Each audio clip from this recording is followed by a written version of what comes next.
ভাই রে ভাই, দেখুন এই পিচ্চিটাকে চিনেন কিনা। সে এখন পর্যন্ত আমাদের কাছ থেকে 1 মিনিটে 15 পিস ফুচকা খাওয়ার চ্যালেঞ্জটা করেছে 5 বার। আজকে আবারও আসছে 1 মিনিটে 15 পিস ফুচকা খাওয়ার চ্যালেঞ্জটা করার জন্য। জিততেই হবে, এই জন্য হচ্ছে যে সে বারবার চ্যালেঞ্জ করতেছে। তো দেখা যাক আজকে সে আমাদের এই চ্যালেঞ্জে জিততে পারে কিনা। তুমি করে দেবে।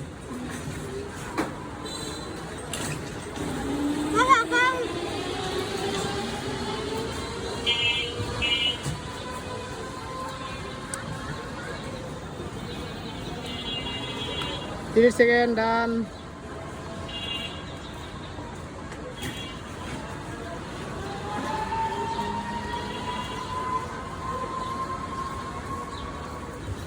পাঁচচল্লিশ, আর মাত্র 15 সেকেন্ড।